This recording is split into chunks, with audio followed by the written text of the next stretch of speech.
कृपया चैनल को सब्सक्राइब करें एवं बेल आइकॉन का बटन अवश्य दबा दें। 10 महीना यहाँ बिताई हूँ, कल पहुँच रही हूँ विधानसभा घेरने। गोली चलवा दीजिएगा, जलियांवाला बाग का कांड दोहरवा लीजिएगा, या एक साथ 1,72,000 को फांसी का फरमान जारी कर दीजिएगा।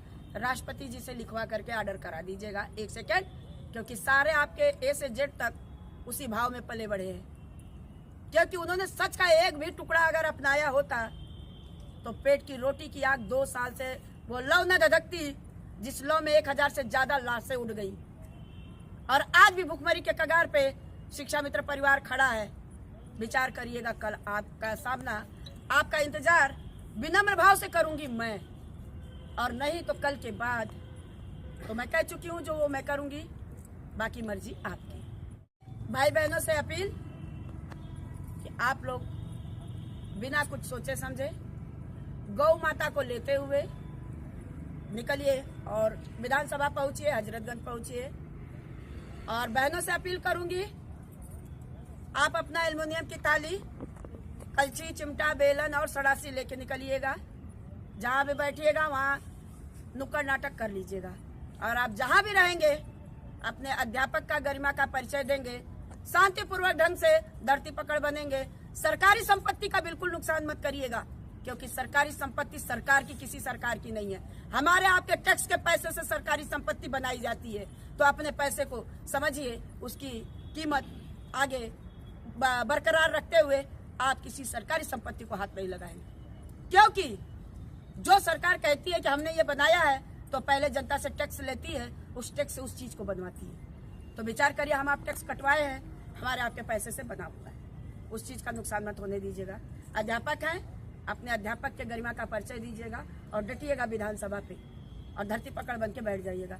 यदि प्रशासनिक भाई आपसे दुर्व्यवहार करते हैं, कहीं ना कहीं से मीडिया बंधु आपके साथ खड़े हैं, कैच करेंगे। और नहीं करते हैं तो आप विनम्र भाव से करिएगा और अपने से वीडियो बनाइएगा और वायरल करते जाइएगा कि ये है बीजेपी सरकार की खोखली रणनीति, ये है बीजेपी सरकार की चालबाज भरी वादे, ये है बीजेपी सरकार के कोरे आश्वासन कि आज शिक्षा मित्र उतरा सड़कों पर, क्योंकि 10 महीना इंतजार के बाद सड़कों पे उतरा है।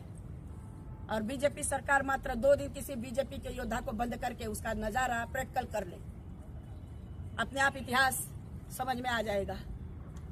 विनम्र अपील अपने भाई बहनों से है, सभी को है, जितने भी शुभेच्छु हैं, इष्ट मित्र, समर्थक हैं, और जितने मेरे आज भी उस कष्ट में है कि हमें निमंत्रण नहीं मिला, उन्हें भी एक बार सुन ले ध्यान से कि लड़ाई आपकी है, पेट की रोटी आपकी भी गई है, परिवार आपका शिक्षा मित्र है, हम लोगों ने भी आपको समर्थन बहुत दिया है, और आज आपका वो व्यवहार तलाशा जा रहा है कि किस व्यवहार से आपने दुनिया चलाई। तो कहीं भी अगर आपके अंदर एक मानवता का गुण हो तो पेट की रोटी के लिए धरातल पे बैठ जाइएगा आकर के, और नहीं तो अहंकार में तो रावण का नहीं चला, आपका क्या चलेगा। विचार कर लीजिएगा। और जो भाई बहन ग्रुप में अनर्गल कुछ लिख रहे हैं, उनके लिए विशेष अपील, लिखिए, मनोभाव को बढ़ाने वाले लेख लिखिए, अच्छे शब्दों का प्रयोग करिए। अगर अप्रिय आपके कानों को लगता है तो विचार करिए कि जो आप दूसरे को बोल रहे हैं, दूसरे के कानों को कितना अप्रिय लगेगा। इस चीज को, इस भाव को ध्यान में रखते हुए व्हाट्सएप पे, फेसबुक पे, ट्विटर पे अपनी लेखनी रखिएगा। स्वार्थ को त्यागते हुए, सच्चे सिपाही बनते हुए, और उन 1,000 से ज्यादा लाशों का सौगंध आप लोगों को जो घरों में बैठ गए होंगे, क्योंकि मैं ईश्वर से इसलिए कहूंगी कि काश आप अगर अगवानी करके निकल नहीं पा रहे तो उन लाशों में यदि आपकी लाशें होती तो विचार करिएगा। आपके घरों में किसी सदस्य की लाश होती तो विचार करिएगा। तो क्या ये शिक्षा मित्र परिवार 20 साल से आपका नहीं था, जो आज इस कगार पे आपने पहुंचाया अपने स्वार्थ में, चंदे के लूट में? कितने दिन आखिर? यह शोषण बंद होना चाहिए। ईमानदारी की रोटी में बहुत बड़ी ताकत होती है। सच का दीपक परेशान जरूर होता है, लेकिन अखंड ज्योति में बदल करके विजय श्री को पाता है, आज नहीं तो कल। और आखिरी उन भाई बहनों के लिए जो एकदम असहाय बन के बिस्तर में पड़े हों, मेरे पास तक ना आ पा रहे हों, उनसे मैं कहूंगी कि आप धैर्य रखिएगा। अगर कल मुझे विजयश्री मिलती है तो अच्छी बात, नहीं मिलती है तो भी आप हिम्मत ना हारिएगा। मैं लड़ूंगी आगे इनसे, मैं लड़ूंगी।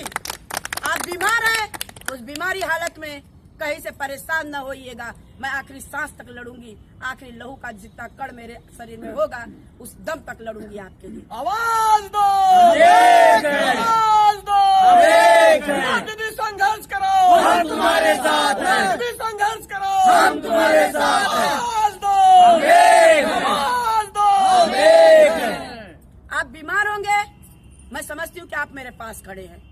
आपकी ताकत, आपकी ऊर्जा, आपकी एनर्जी, आपका परिश्रम, आपके द्वारा परमात्मा से की गई प्रार्थना, आपके द्वारा भेजा गया आशीर्वाद मुझे मिल रहा है। आप हिम्मत ना हारिएगा। मैं आपके लिए बनी हूँ, आपके लिए मैं 4 कदम चल रही हूँ। और उन परिवारों से भी कहूंगी जिनके योद्धा उन्हें छोड़ चले गए, आप निकलिएगा घर से और पहुंचिएगा विधानसभा पे और घेरने की वो काम करिएगा, वो ताकत रखिएगा शांतिपूर्वक ढंग से।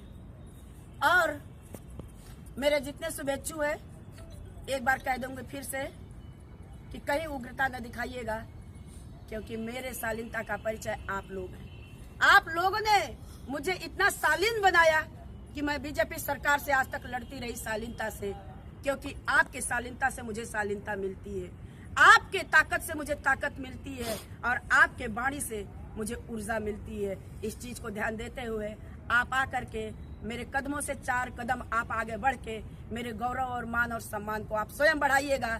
उसके बाद बीजेपी सरकार अगर बढ़ाती है तो अच्छी बात, और नहीं बढ़ाती है तो उमा देवी ने जैसे पहले ललकार के कहा है वैसे फिर कह रही हूँ कि आपके ताबूत में कील ठोकने का पहला काम शुरू करेगी उमा देवी। उसके बाद 1,72,000 परिवार, हमारे घर परिवार, नाते रिश्तेदार, इष्ट मित्र, भाई बहन और सारे शुभेच्छु, उसके साथ भेजे गए मेरे समर्थक भाई बंधु सभी यह काम करने के लिए मेरे साथ तैयार है। जरा विचार कर ले बीजेपी सरकार कि वोट लेना है या खाली ईवीएम की धमकी दूसरे को देना है, क्योंकि अन्य पार्टियां भी जग रही हैं। वही ईवीएम का खेल बंद होना चाहिए और हमें चाहिए बेटी का गौरव और सम्मान। जो सरकार देगी बेटी का गौरव और सम्मान, जो सरकार देगी पेट की रोटी, वही शासन करेगी देश में। इस चीज को ध्यान में रखते हुए कल आइएगा मैदान में।